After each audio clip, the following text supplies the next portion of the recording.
Focus of the day. Hello students, very warm welcome in YouTube channel of analyst IAS. Recently NCERT ने एक holistic progress card की बात की है। तो क्या कार्ड है, कैसे इसमें चीजें होती हैं, let's see that, then we'll see what is this Parakh. After that कुछ लीगल और कॉन्स्टिट्यूशनल प्रोविजंस जो एजुकेशन से रिलेटेड भारत में है। Then we'll solving out today's problems and the main practice questions. So let's start. So recently, National Council for Education and Research Training, which is the NCERT, इसने holistic progress card जो है उसको introduce किया है, जो कि academic performance के अलावा एक बच्चे की जो इंटरपर्सनल रिलेशनशिप है, या जो सेल्फ रिफ्लेक्शन है, या क्रिएटिविटी है, इमोशनल एप्लीकेशन है, क्लासरूम में कैसा है, उन सारी चीजों को मॉनिटर किया करेगा। अब ये प्रोग्राम क्या है तो देखते हैं। तो इसको performance assessment review and analysis knowledge for holistic development, which is also known as Parakh, इसने इसको बेसिकली बनाया है। होलिस्टिक प्रोग्रेस कार्ड की अगर हम बात करेंगे तो इसको performance assessment review and analysis knowledge for holistic development, जिसको परख कहा जाता है, इसने बनाया है। और ये एक बॉडी है एनसीईआरटी के अंडर।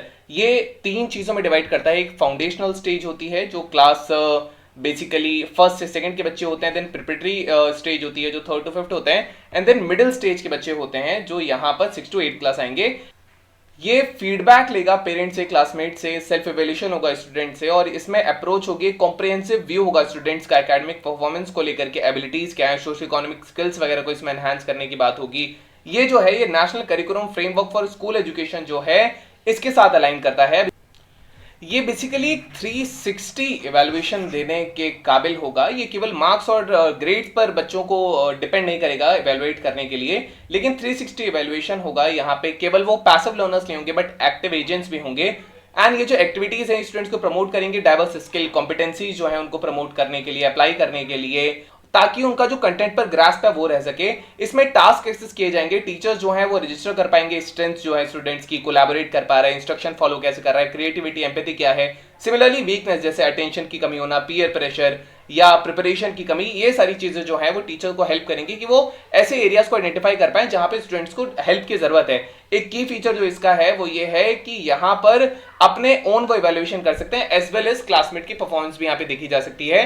ये स्टूडेंट्स को बेसिकली एनकरेज करेगा उनकी प्रोग्रेस को, कि उन्होंने कुछ नया लर्न किया, या फिर एक आई एक्सप्रेस माई क्रिएटिविटी, इस टाइप के कुछ नोशंस उनके मन में आ सकते हैं। जो मिडिल स्टेज है 6 to 8 स्टूडेंट जो होते हैं वो promote, they can be prompted to set academic या पर्सनल गोल्स यहाँ पे उनको दिए जा सकते हैं। एक एम्बिशन कार्ड जो है वो स्टूडेंट्स को अलाउ करेगा अपनी एस्पिरेशंस को अलाइन करने के लिए, नेसेसरी स्किल्स क्या होंगी या क्या जरूरत है।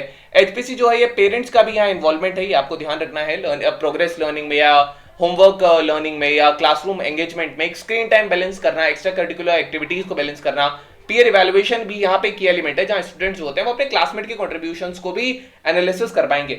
अब ये कैसे इसमें चेंज हुआ है थोड़ा सा ये हम देख लेते हैं।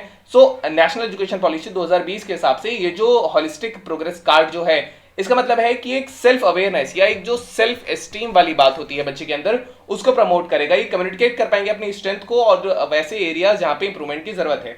यहाँ पे हायर ऑर्डर स्किल्स पर फोकस दिया जाता है, क्रिटिकल थिंकिंग एंड ऑल पे। और एनईपी की इस पॉलिसी के हिसाब से जो नेशनल करिकुलम फ्रेमवर्क है फॉर स्कूल एजुकेशन जो है, यहां जो है ये 2023 में बेसिकली रोल किया गया था, और स्टूडेंट्स की प्रोग्रेस यहाँ एनालाइज की जाएगी। इसके अलावा यहाँ सजेस्ट किया जाएगा पीयर और जो सेल्फ असेसमेंट है वो सारी चीजें, projects, debates, presentation, experiments, investigations यहाँ पे होंगे, रोल प्ले होगा। ये सारी चीजें होंगी जो एक डीपर अंडरस्टैंडिंग देगी बच्चे के कोर कॉम्पिटेंसीज को इंक्रीज करने के लिए। अब यहाँ पे प्रश्न है कि परख क्या है।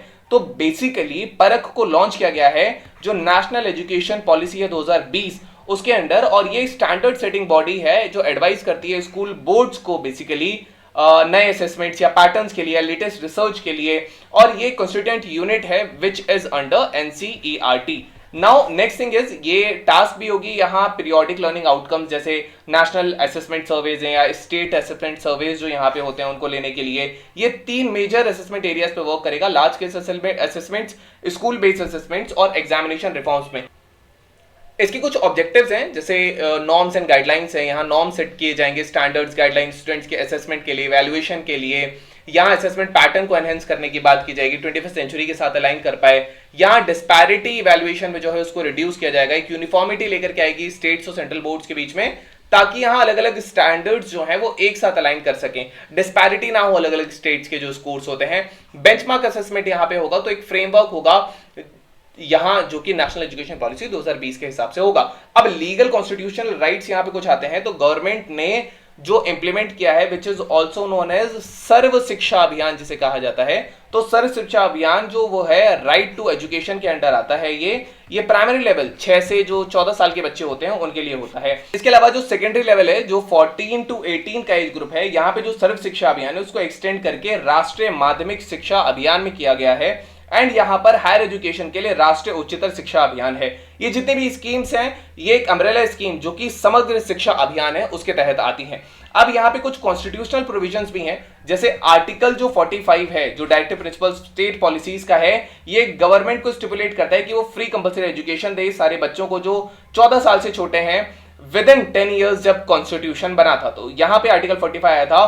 फर्दर एक अमेंडमेंट दिया गया आर्टिकल 45 में, तो इसका परव्यू जो है वो और ज्यादा ब्रॉडन कर दिया गया। चाइल्डहुड केयर एजुकेशन यहाँ पे आई 6 साल के कम बच्चों तक के लिए। यहाँ जो नॉन फुलफिलमेंट है इस गोल्ड का, इसी के बाद यहाँ पे 86th जो है वो कॉन्स्टिट्यूशनल अमेंडमेंट आया था 2002 का, जहां पे आर्टिकल 21A इंट्रोड्यूस किया गया और यहां पे जो एजुकेशन था उसको एक फंडामेंटल राइट की तरह दिया गया instead of the DPSPs. So now we have today's prelims question. The question says which of the following is not a feature of the SPC model?